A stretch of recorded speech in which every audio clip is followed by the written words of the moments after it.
اگر وہ ہمیں پہچان لیں گے تو شفاعت ہو جائے گی، کام بن جائے گا، اور اگر مصطفیٰ ہی نہ پہچانے کہ میرا امتی ہے تو پھر کیا کرو گے؟ حشر میں خود کو جو دیکھوں گا بکھر جاؤں گا، حضور آپ نے گر نہ سنبھالا تو کدھر جاؤں گا۔ اگر حضور فرما دے اس کے چہرے پہ میری سنت نہیں ہے، میرا امتی لگتا نہیں ہے۔ نمازوں کا نور اس کی جبی میں چمکتا نہیں ہے، یہ میرا امتی لگتا نہیں۔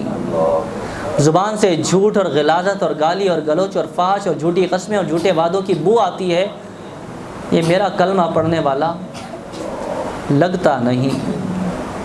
اس کے اعضاء کے اندر حرام کی بو آتی ہے، ظلم و ستم کی بو آتی ہے، یہ میرا قرآن کو ماننے والا پڑھنے والا لگتا نہیں۔ اگر حضور نے انکار کر دیا تو کہاں جائیں گے؟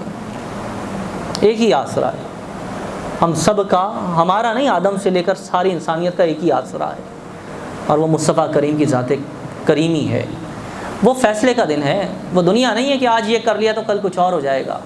یہاں تو مکاریاں کر لیتے ہیں، یہاں تو دھوکہ کر لیتے ہیں، یہاں تو کل کی امید ہے، وہاں نہیں ہوگی۔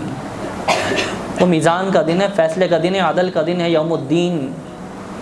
اسی دن ایک ہی فیصلہ ہونا ہے، یا تو مصطفیٰ والے یا پھر جہنم والے، بس دوسری کوئی بات نہیں ہے۔